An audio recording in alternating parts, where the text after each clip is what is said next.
Welcome to the Her Sweet Spot Experience, dishing out tips and tricks on mindset, money, marketing, and media for your life and business, and where we talk to women about how they found their sweet spot. Hello, and welcome to the Her Sweet Spot Experience, where I bring you amazing guests and content in mindset, money, marketing, and media. Hey, SuiteMates, it's me, Marsha Guerriere, your host. Happy New Year. Goodbye, 2021, and welcome 2022. It's all about the even numbers this year. We're going to even out all the mess that we've been throughout the last 2 years, and we're going to just walk into positivity, walk into better health, walk into better prosperity for the new year. So I'm so excited for all the things I have in store for you, myself, and my team inside Her Sweet Spot for the new year. We are up leveling inside Her Sweet Spot, bringing you even more content, giving you access to more mentors and more coaches inside Her Sweet Spot to really help you get to your next level. Today's hot topic is all about that. It's January, so it's all about resetting, reflecting, and really reevaluating and developing new goals and or tweaking some of the old goals. And how can we do that? Let's talk about how to leverage your successes and failures to your advantage in the new year. All right, let's get into it. So you guys know life is easy if you recognize what works and what doesn't work, and then apply that knowledge to the future. You become more capable, knowledgeable, and powerful with every passing day when you acknowledge what works and what doesn't. You evolve into a highly successful and capable person. However, most people fail to use their experiences to their advantage. They avoid failure and examining those times that they did fail in order to help them advance and succeed. Why would you do that? There is value in testifying against your failures. There is value in acknowledging the failures, because in the failures, we are learning how not to repeat those same things, right? Success is seen as a time for celebrating and not learning, which is also not true. That's a big mistake that we make. We think that because something was successful and we succeeded, then there isn't a lesson. There is absolutely a lesson. That's why businesses do SWOT analysis. That's why they take a look at their strengths, their weakness, their opportunities, those threats. Why do you need to acknowledge your strength if you already got it? And you know that's what helps you become successful. Because without acknowledgement, you can't recall and remember to use those things to help you advance. It's the same thing with failures. We must examine and review them in order to help us advance, right?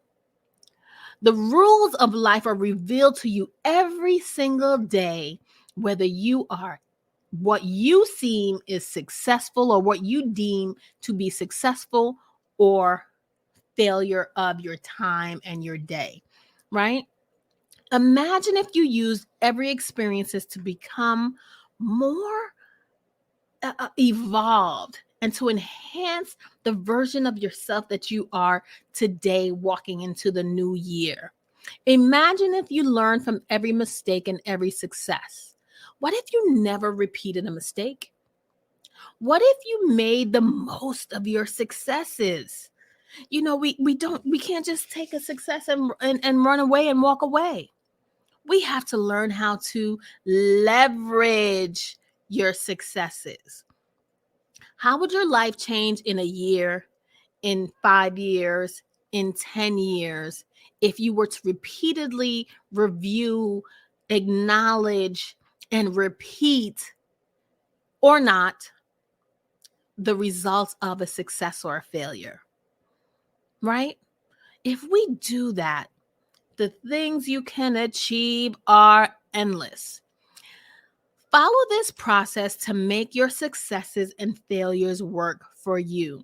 It's an 8-part process that I think when you look at all of these 8 things, you can help yourself become a little bit better at using your and leveraging your successes and your failures to advance. The first thing let's talk about is examine your past. You know, I'm all about the reflection, self-reflection. If you're a Suite Master and if you've been with me and coached one-on-one with me, you know that a biggest part of the work that we do is reflection. Think back on your life and make a list of all the greatest successes and failures that you feel you've had, no matter how big or small, right? Consider your work, your education. I mean, I spent 99 years in college, I went to maybe about 4 different colleges before I got my degree, right? And I know why I made those changes. And so examining those things can help you. I could have been more successful and ended my college career a lot sooner had I done this work back then, right? Consider your relationships, the experiences that you had, the people you had to say goodbye to, right? Maybe you stayed a little longer in a relationship than you should have. What are the failures and successes that you can glean from to help you advance in these areas in the future? Consider why you were successful. What made you successful? And really understand that success is different for everyone. What looks like success for you at your level may not look like success for someone else in a similar path, but at a different level, right? Success is all about levels. Failures are all about levels. We fail at every level. We succeed at every level. You are a master at the level you sit in the moment.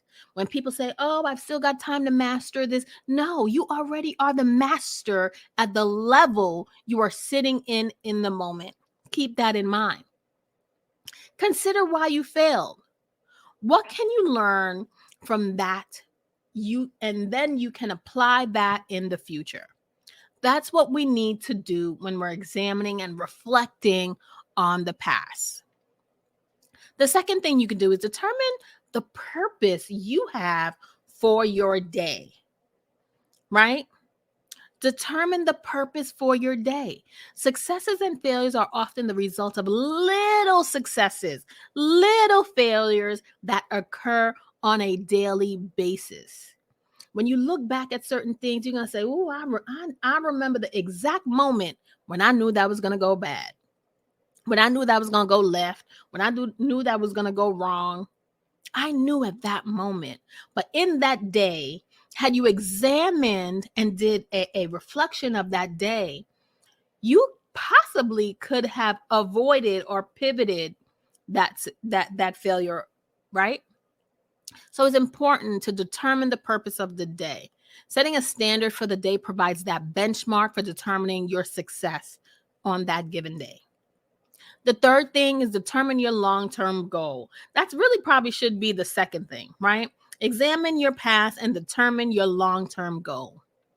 You need long-term goals to measure your success and your failures against. How do you know if you're failing or you're succeeding if you don't have a long-term goal? They allow you to plan more effectively your days, your weeks, your months, your quarters. Having a bigger vision and a longer path to walk down allows you to take, really calculated and measured actions towards your goals. And so the fourth thing is to review your day. Review your day. Think back. What are your nighttime habits? We hear a lot about these entrepreneurship and high-end executives. What are their routines? Successful people, their morning routine. All right, that's great. What are your nighttime routines? At the end of the day, relax, relate, release. Review how well you stuck to your plan. Review how well you stuck to your plan. And it's okay if you didn't stick to it, but then what didn't happen today that is in alignment and serves the purpose of your long-term getting to your long-term goal needs to be considered for the next day. What were the factors that led to those successes or failures within that day? Write that down so you can eliminate those things or avoid those things or create solutions to solve them better. Bring in people that will help you overcome them better. You see, the process is more than just to reflect, document your goals, and then review. Okay, what do you do with that next? The strategy thereafter is where the success and the failure lies.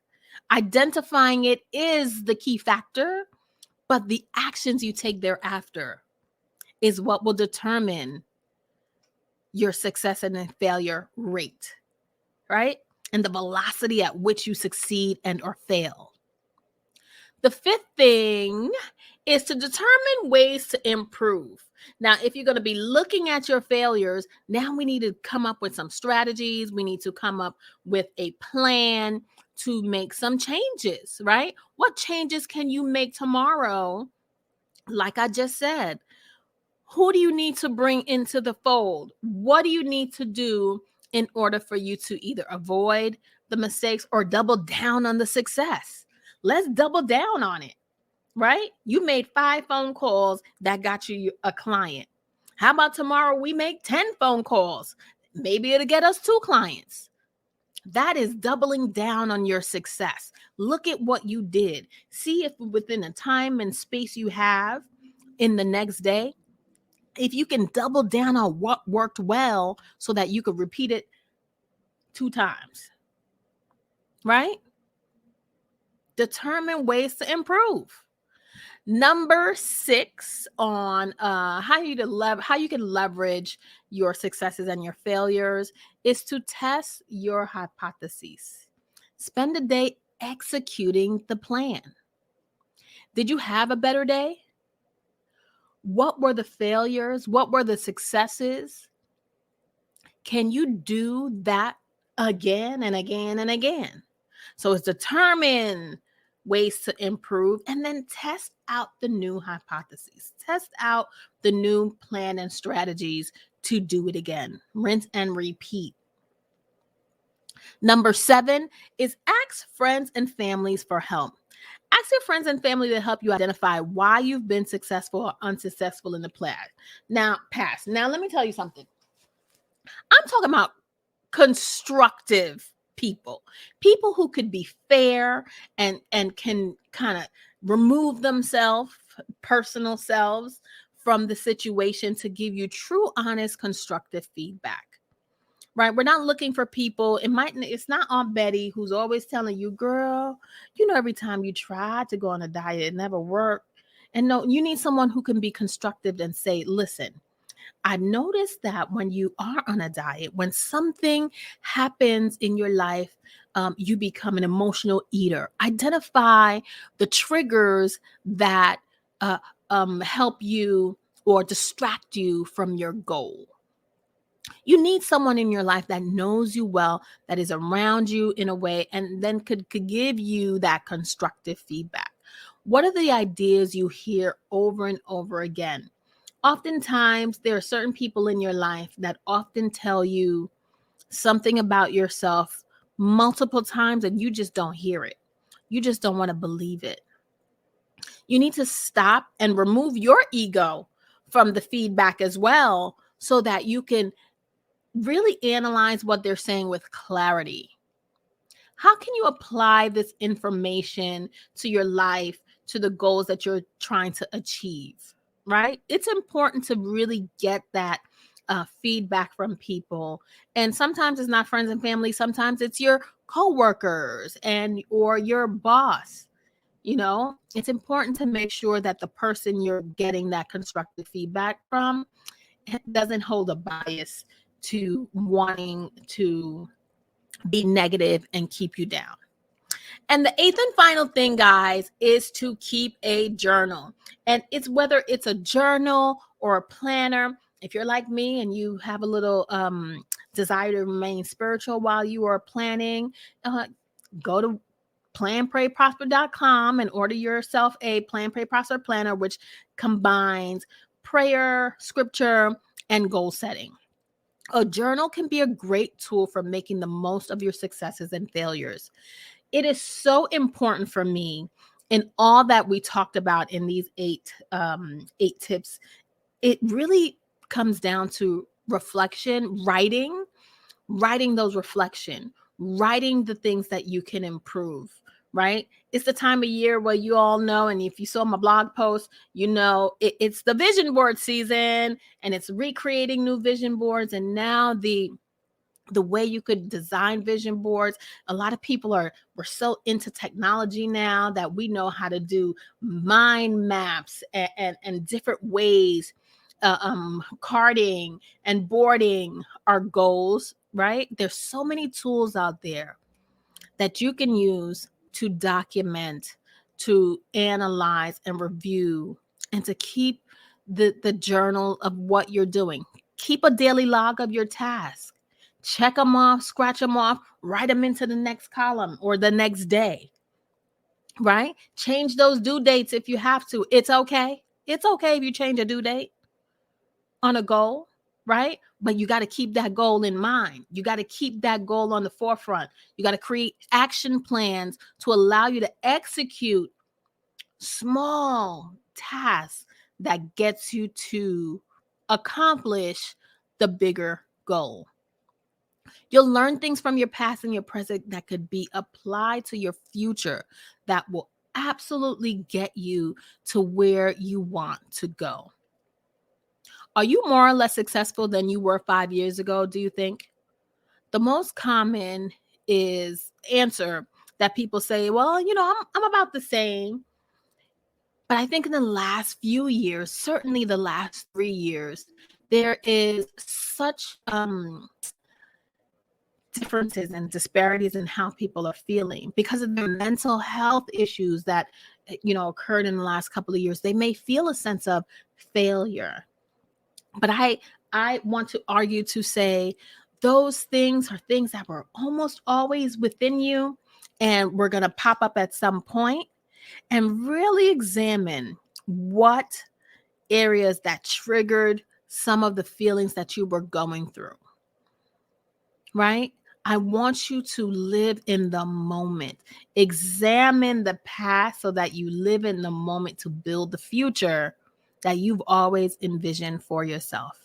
Each day provides you with the information that can be used to enhance your approach to living the best version of you for your life. All right, guys, that is our January 1st podcast of 2022. And if you're in need of more strategies to advance your career or business, well, you're in the right place, honey. If you can't hire a coach, you can't work with me one-on-one, that's okay. Join the Her Sweet Spot community, get access to me in our group's coaching settings, and get connected with like-minded individuals pushing you towards your goals. That's another way for you to get the support that you need if you cannot get that one-on-one coaching that you need. The Her Sweet Spot Sweet Masters membership will do exactly that for you. Go to hersweetspot.com and click on memberships to join. Oh, guys, it's been so great talking with you. I can't wait to hear and see and learn all about the great things you guys are going to be doing in 2022. I am here for you. If you need me, go on to the community page, activity page, and hit me up on hersweetspot.com in our community center. And let me know what you thought about today's tips on leveraging your successes and failures. Well, you know how I like to end each broadcast. Until next time, remember, when we empower each other, we all rise. Bye-bye for now.